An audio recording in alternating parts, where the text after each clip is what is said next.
ce qui est vraiment faire playlist. Je pense que même nous, on a peut-être un peu de peine à savoir exactement ce qu'on est.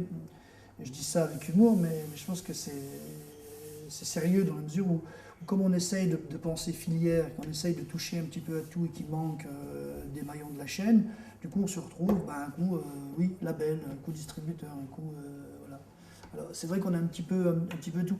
Alors on a des grands axes, on a cette charte, hein, ce cahier des charges qui, l'idée c'est peut-être d'arriver à une labellisation équitable écologique de la musique.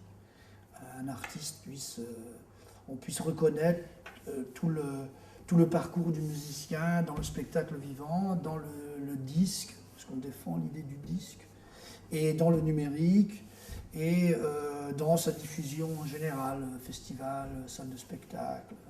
Tout ça peut être labellisé, qu'il y ait une espèce de reconnaissance, et puis surtout, je pense plus qu'une reconnaissance, une information. Parce qu'on se rend bien compte que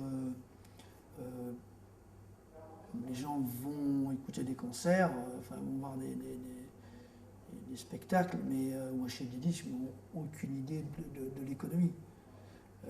Combien ça coûte un spectacle, combien gagne un musicien. Si, on sait que Johnny Hallyday ou je ne sais qui est riche.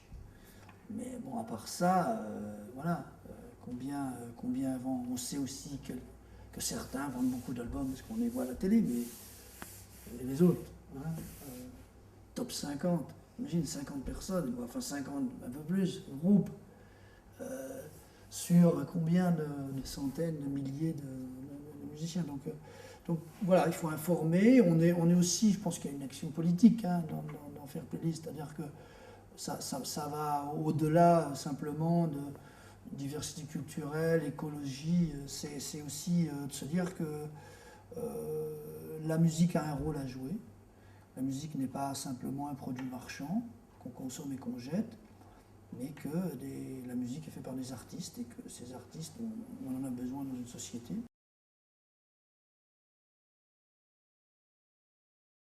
Je vais parler moi de Cervantes, que j'aime beaucoup ce qu'ils font. C'est une coopérative de musiciens, ils sont je crois à Aurillac. Ils produisent que des artistes en occitan, ils poussent vraiment le bouchon loin, tu vois, dans la provocation. Moi, je pense que c'est de la provocation ce qu'ils font. Et voilà, ils viennent pas jouer à Paris, ils s'en foutent. Et pourtant, ils font des milliers de dates partout, et même en Europe. Ils vont aussi ailleurs, mais ils font aussi beaucoup de choses localement.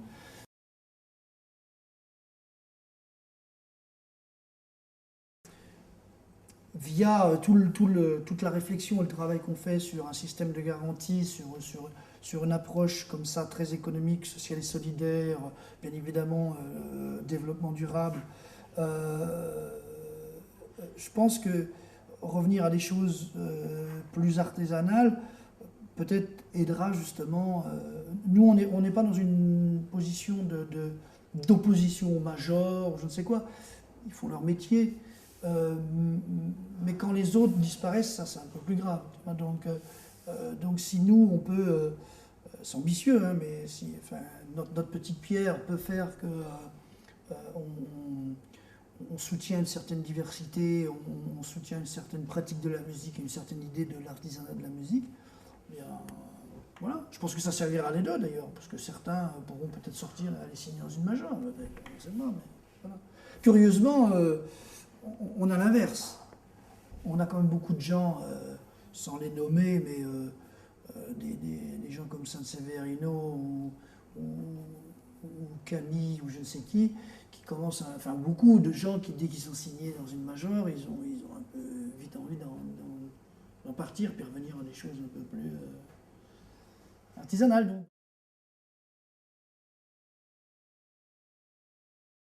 L'importance du réseau et du nombre, c'est vrai qu'on est très peu nombreux, on n'est pas une multinationale et on ne sera jamais nombreux.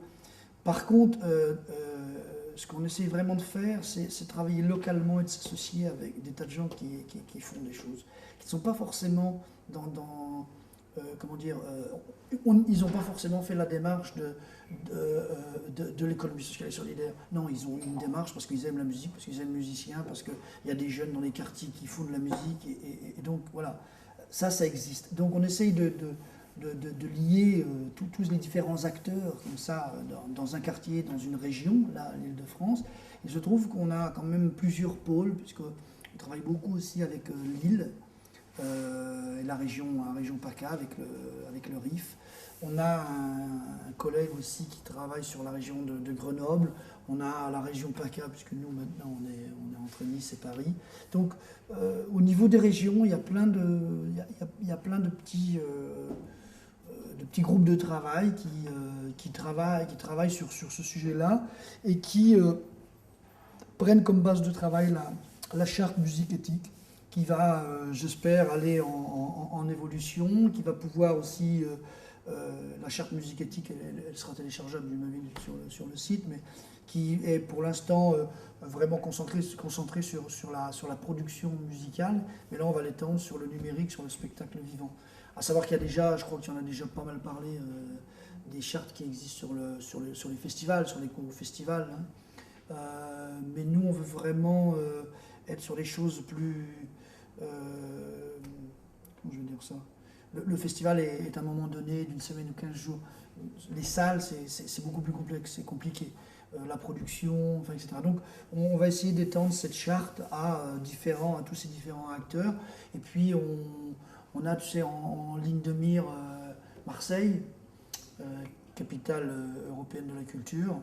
Et on espère que d'ici donc 2 ans, il me semble, hein, on pourra tous se réunir. On n'est pas invités, mais c'est pas grave, on ira là-bas pour montrer peut-être ce qu'on a fait ou ce qu'on n'a pas fait, je ne sais pas. Mais voilà, je pense qu'il y aura un bout de chantier